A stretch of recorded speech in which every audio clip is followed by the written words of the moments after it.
Cops are usually dealing with people and criminals they've never seen before. But what happens when instead it's their own friends that they have to arrest? Ain't nobody jumped out, Buck. Yes, they did, Kevin. Did they Stay not? out of this, Kevin! Here are 3 examples of this happening, starting with the case of Buck Preston. Buck, What? you know you ain't got Damn, Michael. a driver's license. Don't do this, please. I got to. Man, goddamn, Michael. Please. I got to. No, listen to me. No. Please, just listen Sheriff to me. sent me. The sheriff. Sheriff, captain. I mean, they've seen you driving. We gotta get you. One of the cons to small town living is that everybody knows each other, including the cops. The town sheriff claims to have seen Buck driving his Chevy pickup, but nearly every cop in town knows he doesn't have his license. So what else is there for Buck to do to try and explain his way out of it? I'm telling you, I'm just trying to tell you something. Listen, if you listen to me. The person that was driving this truck just jumped out of the fucking on goddamn Lake Morality, and goddamn, I had no other way to get it here, buddy. I swear to God, I'm not going to drive it no more. I promise you. No, I got to. God damn, Michael, please. 31 to 28. You 51 this way? That's crazy, bro. I just passed it. You just passed him? Yeah, on he didn't 67. turn around? No, he didn't. I swear to God, he didn't. Michael, I just swear to God, if you listen to me, bro, I swear to God. I'm about to right now. Sure, if he's stating someone jumped out behind the wheel. Yeah, and I'm trying to get my truck home. That's it. Buck, Bro, I swear to God, you can't bro. get a driver's license in the state of Florida, dude. That's how bad it is. Buck's story is that his friend was driving his truck, but ditched him out near a lake, leaving him with no option but to drive back home himself. Unfortunately for Buck, though, we're in the 21st century, and the officer reminds him he could have just called someone with a license to drive him back, and that he still broke the law regardless of the circumstances. Predictably, Buck wasn't very happy about this. I get it, but man, you still can't drive, bro. Pull it off the road and wait till someone has a valid license. What? Let's go. That's crazy, dude. Would you tell him? Let's go, Buck. I'm not playing this game. What are you doing? I'm telling you the truth. Nobody jumped out. God damn it! I'm pissed on your ball foot! Man, I'm trying to tell you something. Ain't nobody jumped out, Buck. Yes, they did.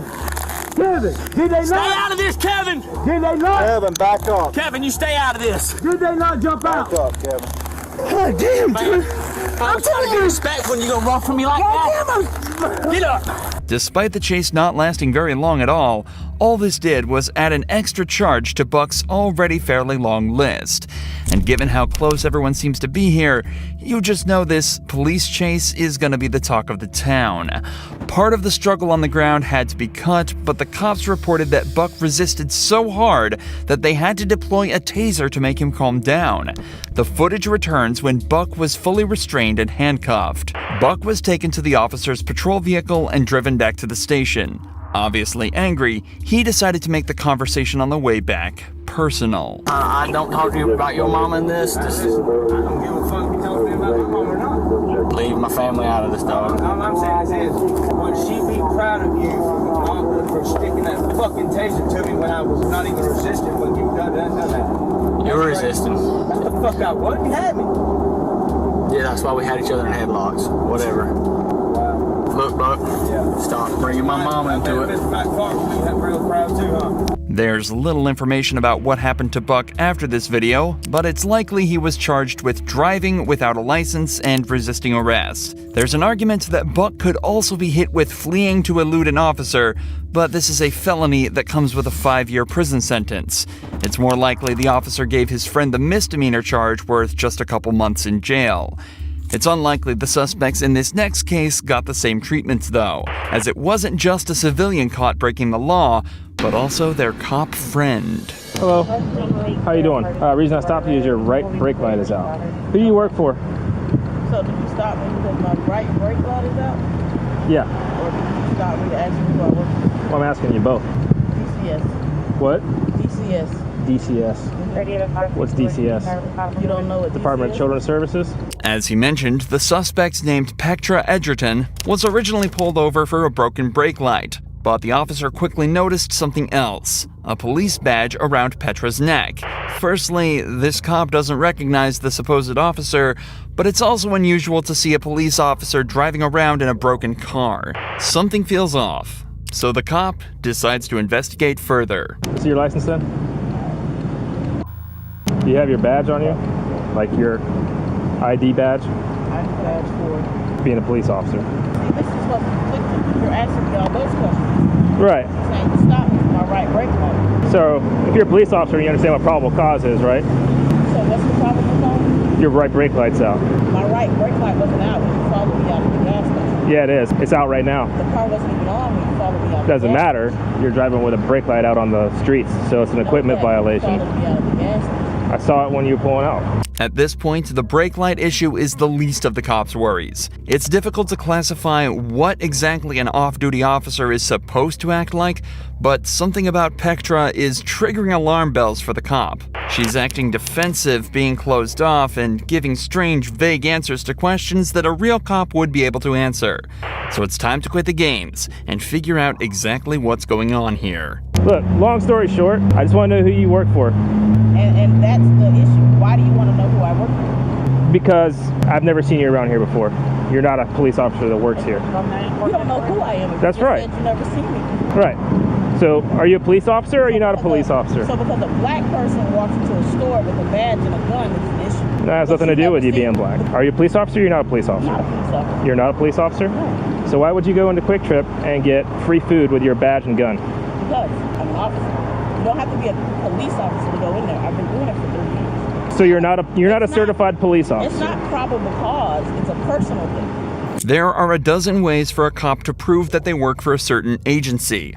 For example, she could give the name of her department and supervisor and have the cop check the names with them. This would only take a couple minutes, and any real cop would know this, so the fact that she's getting defensive instead and turning this into a personal thing is a huge red flag. It's also clear that Pectra doesn't seem to realize what she actually did wrong. Just minutes earlier, she was seen inside the store presenting her badge and gun to the cashier and walking out with free food.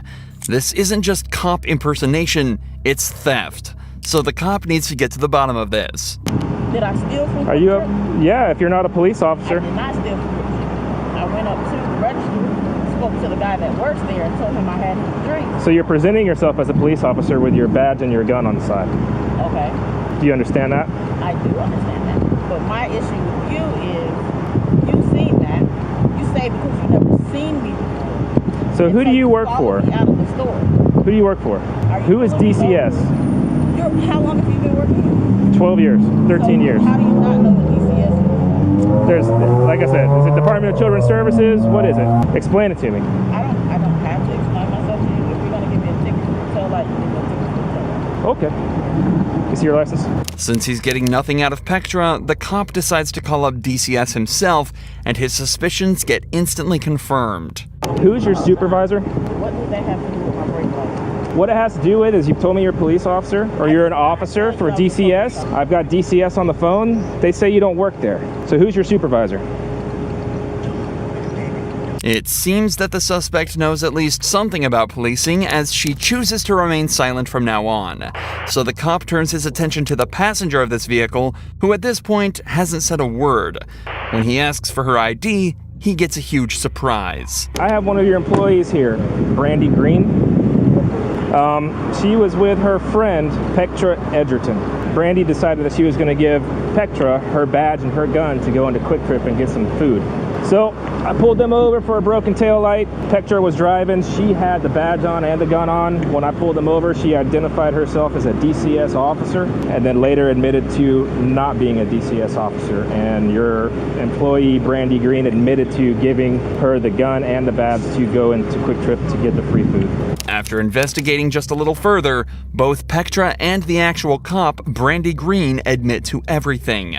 Following the incident, Brandy resigned from her job at the DCS, and Pectra is facing felony charges for impersonation, carrying a sentence of up to 5 years in prison. There's many more examples of these cops that seem to just forget they also need to follow the rules, just like Corporal Scott Bertzik did on New Year's Day 2021. When Officer Brooke Shutterly arrived at the scene of a car crash, she realized it wasn't just her supervisor at the wheel, but a good friend of hers.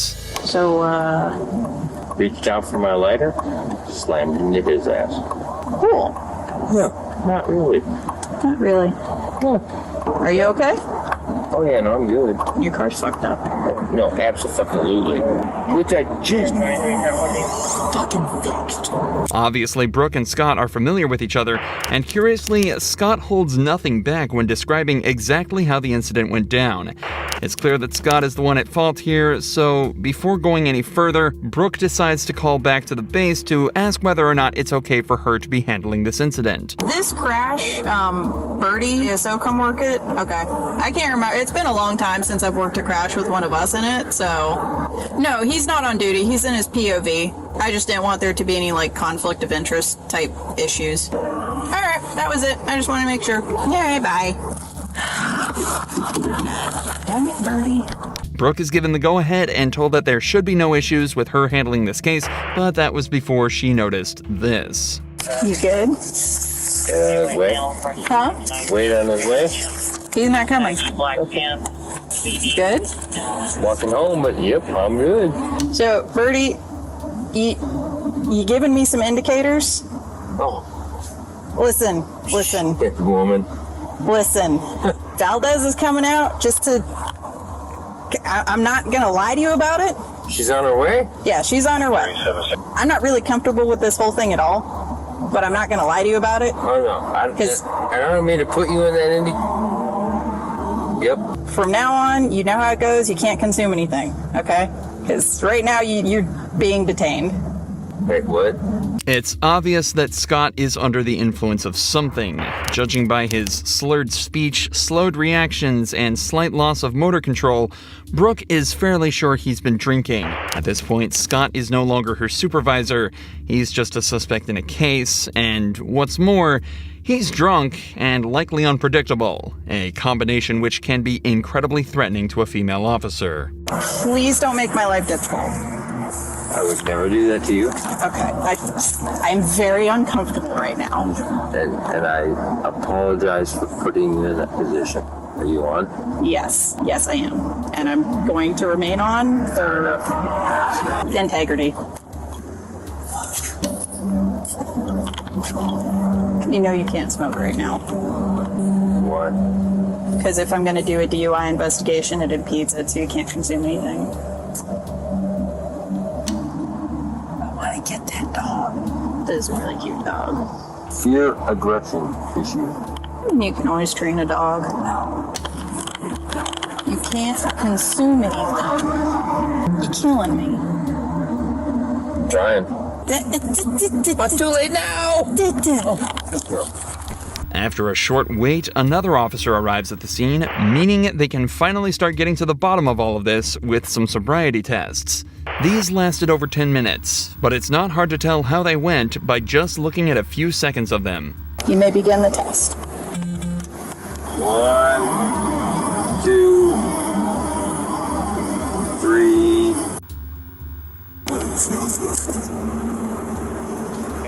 Judging by this and the overwhelming amounts of evidence against him at this point, the officers thought it was safe to conclude that Scott had been drinking that night and decided it was time to put him in cuffs. Something he was far from happy about. There's things that we can do to fix this, but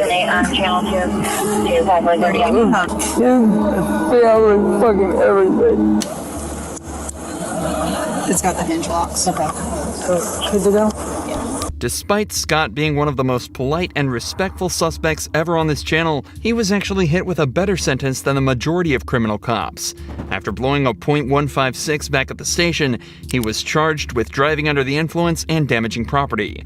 He was ordered to pay just under $1,000 in fines, serve 50 hours of community service, and take multiple substance abuse and DUI classes, and had his driver's license suspended for 6 months.